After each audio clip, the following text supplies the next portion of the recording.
governing body helper Gary Breaux gave the morning worship talk entitled Older Men and the Superior Authorities, Standing in Their Proper Place, based on Romans 13, verse 1-4. Some secular authorities have drawn wrong conclusions about the involvement of the Congregation of Jehovah's Witnesses when an individual commits a serious wrong that violates both civil law and scriptural law. So, though these older men lived in these communities, the local laws would be enforced by the local secular authorities. And that's according to what the Apostle Paul said in Romans 13, verse 1. That were the superior authorities that he had reference to. So it's up to the secular governments to determine the penalties and to enforce them. Jehovah allows the superior authorities, the governments, as it were, to prosecute and administer civil and criminal law. Now, the authorities are vested with the power to punish those who violate those laws. That, too, is in accord with Romans chapter 13.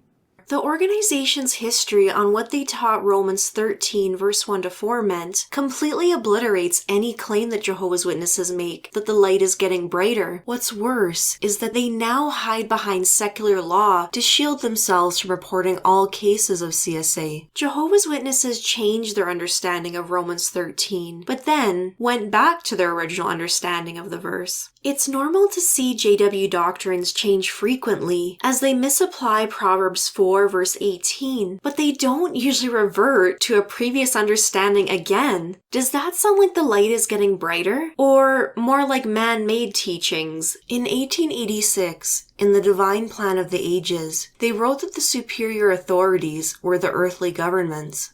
It was the same a few years later in the book Time is at Hand. But then in 1929, a decade after they claimed Jesus supposedly selected them as his organization, they started teaching that the superior authorities were not the governments, but actually God and Christ. The June 1st, 1929 Watchtower wrote, "Is it not therefore clear that there has been a decidedly improper application of the words of the Apostle Paul when applied to the governments of this world? When he says, 'The powers that be are ordained of God,' does he have any reference whatsoever to the Gentile nations of the earth? Is it not more reasonable that he directs his words exclusively to the powers possessed and exercised in God's organization, and not to those that are exercised in Satan's organization?" In 1932, the superior authorities were still God and Christ. In 1943, they even went as far to say that Christendom perverted the understanding of Romans 13 verse 1 and misapplied the scripture. That is harsh condemnation of a teaching that Jehovah's Witnesses will readopt themselves. In 1951, it's still God and Christ, even stating no longer did corrupt politicians wrongly occupy that position in the minds of God's servants.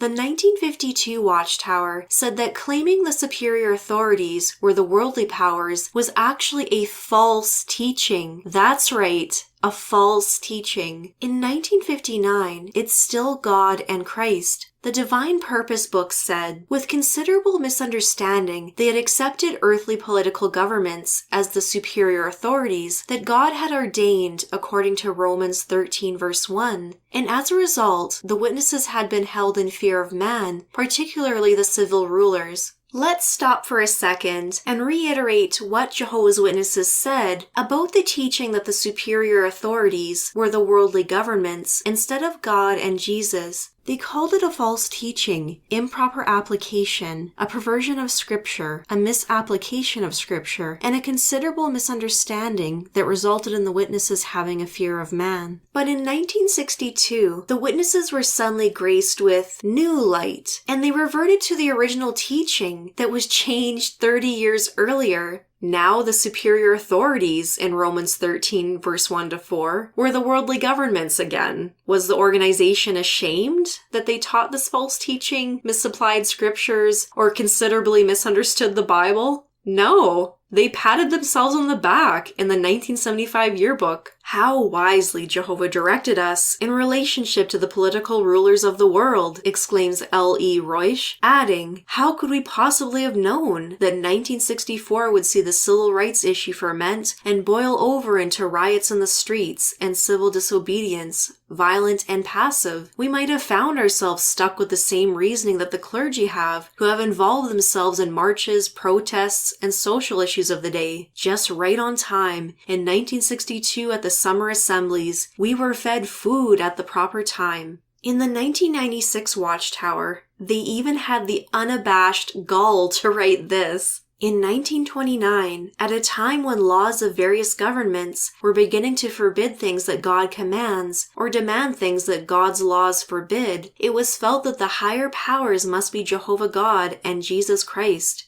This was the understanding Jehovah's servants had during the crucial period before and during World War II and on into the Cold War, with its balance of terror and its military preparedness. Looking back, it must be said that this view of things, exalting as it did the supremacy of Jehovah and his Christ, helped God's people to maintain an uncompromisingly neutral stand throughout this difficult period.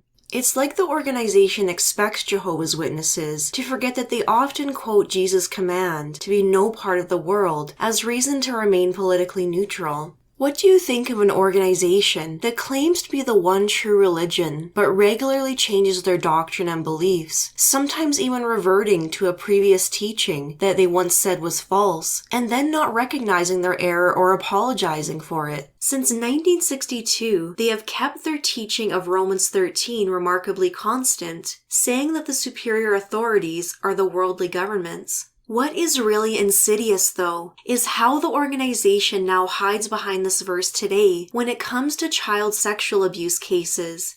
So here's the question. When the Christian congregation was established, would the entire judicial process, both civil and scriptural, once again be handled by the older men in the congregation? Well, the answer is no, and for good reason. Now, it's true, the global brotherhood would all be unified under one scriptural law, and that scriptural law would be applied in every congregation, no matter what land, what country they were in. But what about the secular laws governing civil and criminal matters? Well, unlike the scriptural law, secular laws are specific to the land that they govern. For instance, secular authorities' definition of crime and enforcement of penalties are not consistent from land to land. Take this example, substance abuse. Well, what constitutes illegal abuse? What's the quantity consumed that would make it illegal? If you're driving some vehicle and you're under the influence, what's the punishment if there is any punishment?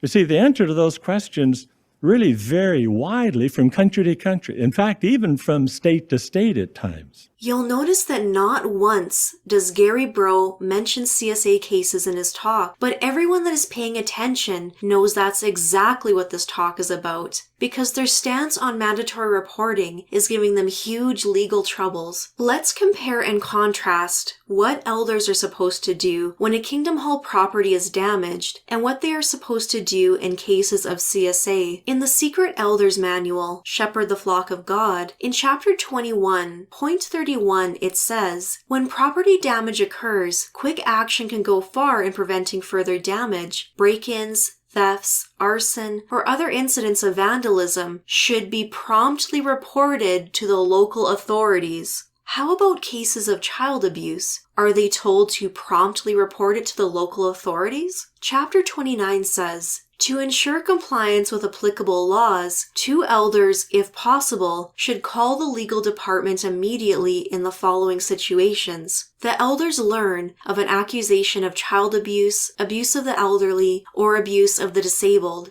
They aren't instructed to call the authorities to handle and investigate. They are told to call the legal department to find out if they are in a jurisdiction where mandatory reporting is even required. Chapter 14 of the Elders Manual elaborates, but it's even more damning. Child abuse is a crime. In some jurisdictions, individuals who learn of an allegation of child abuse may be obligated by law to report the allegation to the secular authorities. Can you imagine not reporting all cases of child abuse? Why would a loving organization resort to what the law obliges them to do instead of simply doing the right thing? Why are they following the world standards when it comes to CSA? To ensure that elders comply with child abuse reporting laws, 2 elders should immediately call the legal department for legal advice when the elders learn of an accusation of child abuse. A call should be made even when both persons involved are minors. The elder should not ask an alleged victim, the accused person, or anyone else to call the legal department on the elder's behalf. The elder should call the legal department even in the following situations. Ask yourself why the organization doesn't want the alleged victim calling the legal department.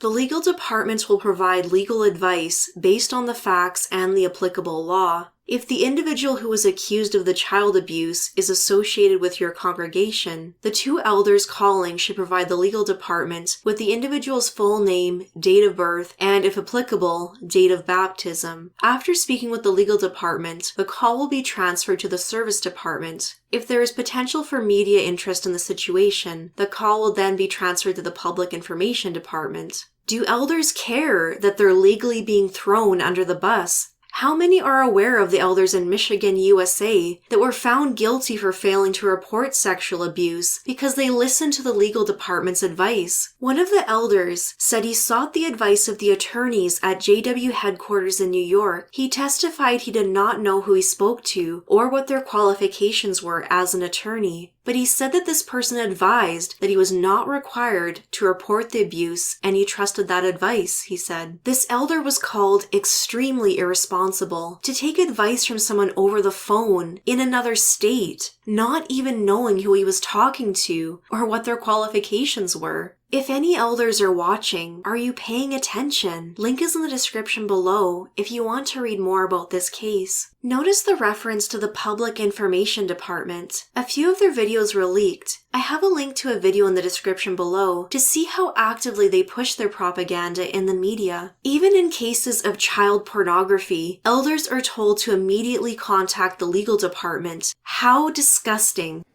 Part of the misunderstanding involves our use of the term judicial committee.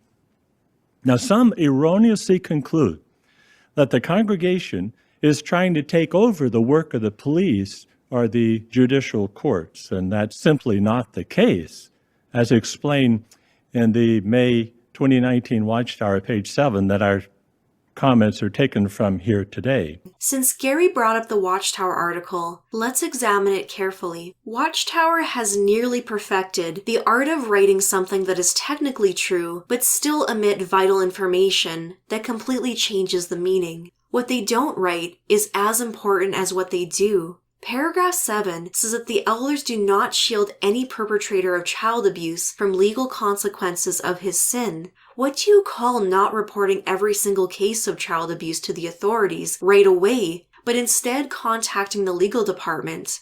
I would call that shielding at least some of them. Paragraph 13 is especially slimy. Do elders comply with secular laws about reporting an allegation of child abuse to the secular authorities? Yes. In places where such laws exist, elders endeavor to comply with secular laws about reporting allegations of abuse. Such laws do not conflict with God's law, so when they learn of an allegation, elders immediately seek direction on how they can comply with laws about reporting it. Notice the huge caveat they include. In places where such laws exist, elders endeavor to comply with secular laws. This should have caused an outrage in congregations, but most witness eyes just gloss over during Watchtower studies out of boredom. Reporting allegations of child abuse should not depend on worldly secular laws. They should be reported all the time. You would think God's loving organization would understand that. Paragraph 14 says, elders assure victims and their parents and others with knowledge of the matter that they are free to report an allegation of abuse to the secular authorities. Notice that it doesn't say the elders will help them report, or that they are encouraged to report, only that they are free to report. Paragraph 16 continues, when they learn that someone in the congregation is accused of child abuse, elders endeavor to comply with any secular laws about reporting the matter, and then they conduct a scriptural investigation. And there's that word again, endeavor. That means to try or attempt. As if only reporting CSA cases where it is required by secular law wasn't bad enough, they try to comply with reporting when it is required. The article continues, the elders do not interfere with law enforcement. They leave criminal matters to the secular authorities. By only reporting child abuse accusations when they are legally forced to, they are interfering, because had the authorities known, the authorities would have pursued the case. Mandatory reporting is making headlines in Washington, USA, because more people are recognizing it can be used as a loophole that shields child abusers and religious organizations. Here's a bill that is currently in the Senate committee. And we are going to brief Senate Bill 5280 concerning the duty of clergy to report child abuse or neglect. Allison Mendiola is staffing the bill, and it is sponsored by Senator Frame. Madam Chair, members of the committee, Allison Mendiola, committee staff. As you mentioned, before you is Senate Bill 5280, sponsored by Senator Frame. This bill has to do with mandated reporters, and those are people who are required to report child abuse or neglect of a minor to law enforcement or the Department of Children, Youth, and Families. So currently, mandated reporters include a broad range of people within certain professions, including clergy. And currently, clergy means a regular licensed, accredited, or ordained minister, priest, or rabbi of any church or religious denomination, whether acting in an individual capacity or as an employee or agent. Under this bill, the definition of clergy is expanded, and it is clarified that the members of the clergy do not have a duty to report suspected child abuse or neglect if this information is obtained in the member's professional character as a religious or spiritual advisor when the information is obtained solely as a result of a confession made pursuant to the clergy penitent privilege, and that member of the clergy is authorized to hear such a confession and has a duty to keep the confession secret.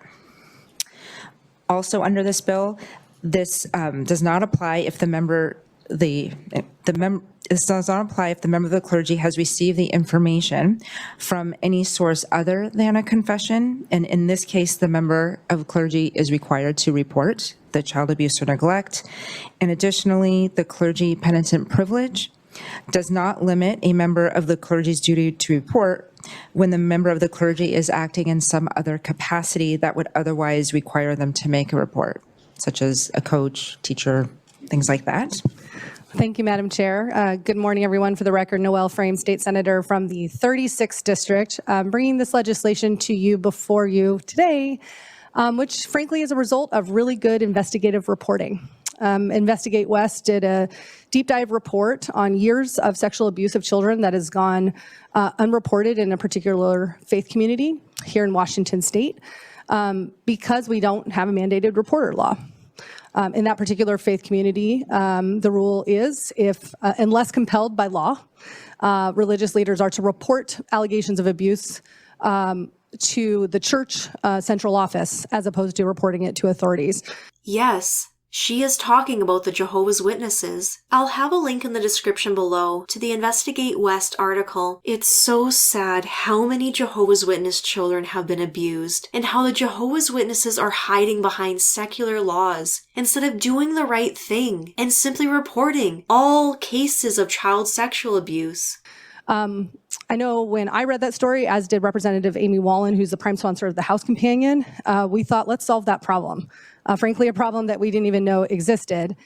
And then I came to find out that we had tried to solve this problem 20 years ago, and my own state legislators, former Representative Mary Lou Dickerson and former Senator Jeannie Cole Wells, had prime sponsored that legislation. And it had gotten part of the way through the process, but had not passed. Folks, I bring this legislation before you today because children need to be able to trust adults. And they need to have trusted adults in their life that when they're being abused, they can go to them and trust that they will help to make it stop. As I've shared publicly before, but I know some of my fellow committee members are just learning. I myself am a survivor of childhood sexual abuse. I was abused from the ages of 5 to 10 by a member of my own family, a teenage cousin.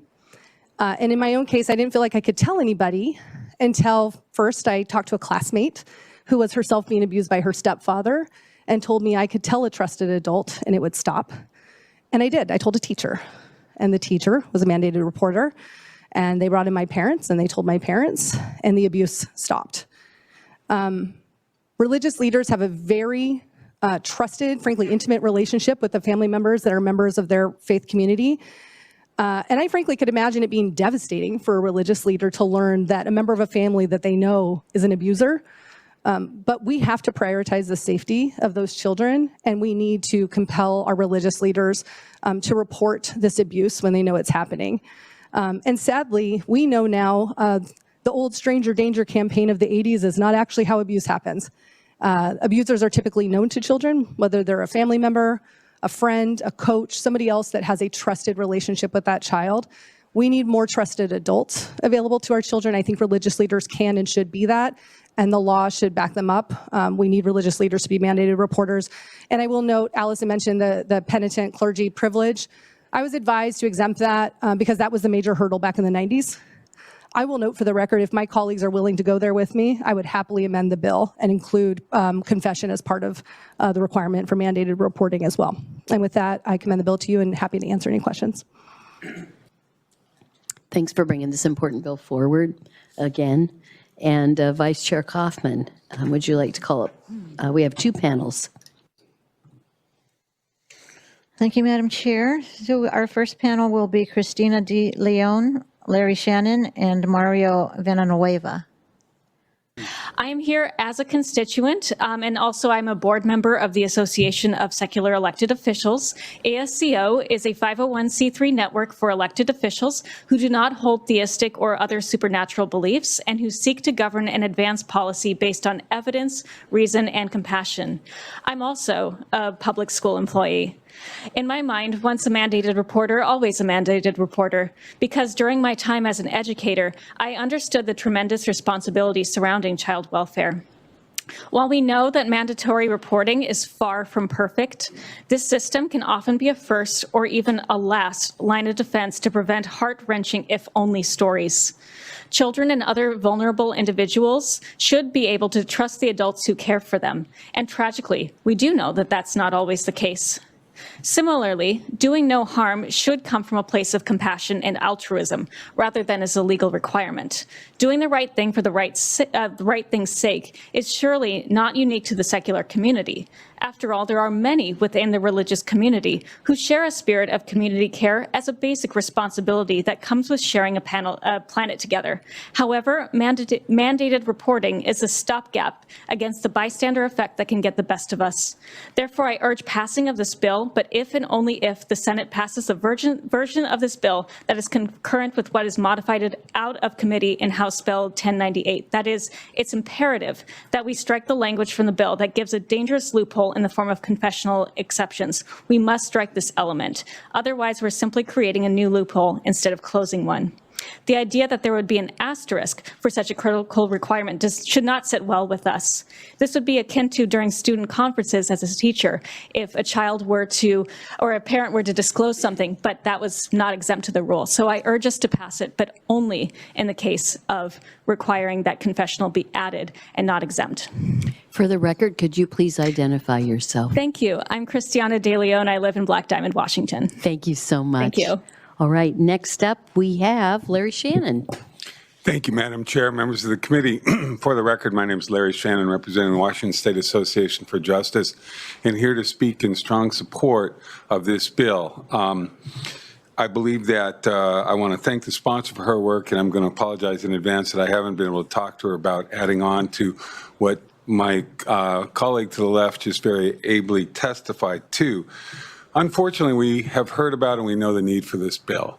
It's a loophole that exists today that is resulting in impacts that are so destructive and of people's lives in a way that many never recover from. And I have to say, as a practicing Catholic, I've seen this up close and personal, and I've seen friends who've gone through what I consider to be the ultimate betrayal. The relationship trust that exists there is one that, when it's abused, you never recover from. I do want to speak to the amendment, if I may, for a moment. Clearly, I understand, and in our faith, of course, the confessional is considered obviously sacred and sacrosanct. But there is a separation that we recognize between civil law and canon law in this country. And I think we should in this state. And many of the states that have enacted this have made that distinction. Those ministers, priests, clergy, whomever they are, who are, and the definition's interesting and very good in this bill in terms of whom it encompasses, they can still observe, and many of them still will observe, their canon law obligation. But the civil law, as what you just heard, and I just want to re-echo that and say, should not recognize that protection. I think it's essential that we extend that protection, not create this loophole. I commend the prime sponsor for her great work on this and her courage in bringing it forward. We would urge you to adopt that amendment and move this bill forward. Thank you so much for hearing me. Happy to answer any questions, Madam Chair. Bingo right there in 2 minutes. You are a practiced soul, I might say. Any questions? All right, here we go. Mario, you are up. Thank you. Thank you, Chair Wilson and members of the committee. My name is Mario Villanueva, and I am the Executive Director for the Washington State Catholic Conference, the public policy voice of the Catholic Bishops of Washington. The bishops will always be supportive of efforts by the state legislature and state agencies to strengthen safeguards for health, safety, and welfare of our children by establishing clear requirements for reporting instances of child abuse. After I was approached by the prime sponsor of the House Companion Bill 1098, asking for us to support the bill, we signed in pro since we do support mandatory reporting of child abuse and neglect outside the clergy-penitent relationship. Unfortunately, we were blindsided by an amendment in the House executive session that would eliminate the longstanding clergy-penitent privilege. The original language in HB 1098 upheld the clergy-penitent privilege supported by our federal constitution and state law. The clergy-penitent privilege has been upheld by the Supreme Court since 1818. Language at line 17 on page 8 of Senate Bill 5280 clearly refers to RCW 5.60.0603 that protects the clergy-penitent privilege referenced in state law. As I have stated, we believe the U.S. Constitution, the First Amendment also support this privilege. It is our understanding that the clergy-penitent privilege is one of several evidentiary privileges in Washington law dating back to territorial days before statehood. In addition, there has been no thoughtful, deliberative process regarding the clergy-penitent privilege in the context of all other privileges currently under state law. I'm raising this matter now with serious concerns about what occurred in the House Executive Committee session on House Bill 1098. On behalf of the Washington bishops, I am requesting that this not occur in your deliberation on this bill and that the clergy-penitent privilege in the bill be maintained. We are currently seeking a solution for the overreach that occurred in the House. In closing, there is no justification for the rash elimination of the longstanding clergy-penitent privilege, the one evidentiary privilege that is founded upon the concept of freedom of religion. We thank you very much for your attention to this, and thank you for your time. Next up. And Madam Chair, we do have Sarah Young, who will be joining us via remote. Go ahead, Sarah. Hi, thank you so much. I wanted to speak with you guys today. I was raised one of Jehovah's Witnesses. I actually currently still am, although I am considered inactive. I wanted to talk to you about what this bill would look like for children who are currently in the organization. So for someone like myself, it took 4 separate reports throughout my childhood to actually get access to services outside of our congregation. Most children have to wait until they're 18. and legal adults to access any type of therapy or really any contact with social services, because we are a very insular community. I am 100% in support of this bill. Most of Jehovah's Witnesses are homeschooled, and our religious teachings are that anything outside of our community is in the hands of the devil. And of course, that makes children not really opt to get support for themselves. So I am in 100% support. It really needs to happen for the sake of children who are too young to consent to being in this religion. Their parents put them in this, and it can be a good upbringing if there are protections there. And it is up to our government and local government to enforce that children who are unable to consent to a two-person rule, to not accessing help, that there are some safeguards there. And that's all. Thank you. Sarah, for the record, can you let us know who you are? Identify yourself just for the record. Yeah, of course. My name is Sarah Young. All right. Thank you so much, and thanks for coming to testify today. So much. You're welcome. And with that, we will close the hearing on Senate Bill 5280, clergy and child abuse reporting. The Christian congregation is not and never has been a substitute for the secular authorities. And that's why the congregation does not shield individuals from this secular arrangement. Now, it's true, if a member of the congregation commits a sin that is also a crime in the eyes of the secular law, then of course the secular law will handle that. But Jehovah allows the congregation elders to handle the spiritual or scriptural aspect of the sin. And this would then assures that his name and his reputation are upheld, and the parties themselves are able to be helped spiritually. So in this way, prior to the new world of righteousness, the judge of all the earth uses older men and the superior authorities, both standing in their proper place to accomplish his will. If you are in an area where mandatory reporting isn't required, or if there is a confessional exemption for clergy penitent privilege, please contact your lawmakers. That this is even going for a vote in the Washington state legislation is proof that the more people are aware, the more positive change can come for abused children that religions like the Jehovah's Witnesses would rather have silenced. Please like, share, and subscribe. Special thanks to My Little Pimo for bringing this particular Washington bill to my attention, and to True Report 3.0 for the YouTube super thanks. Thank you all for watching, and see you in the next video.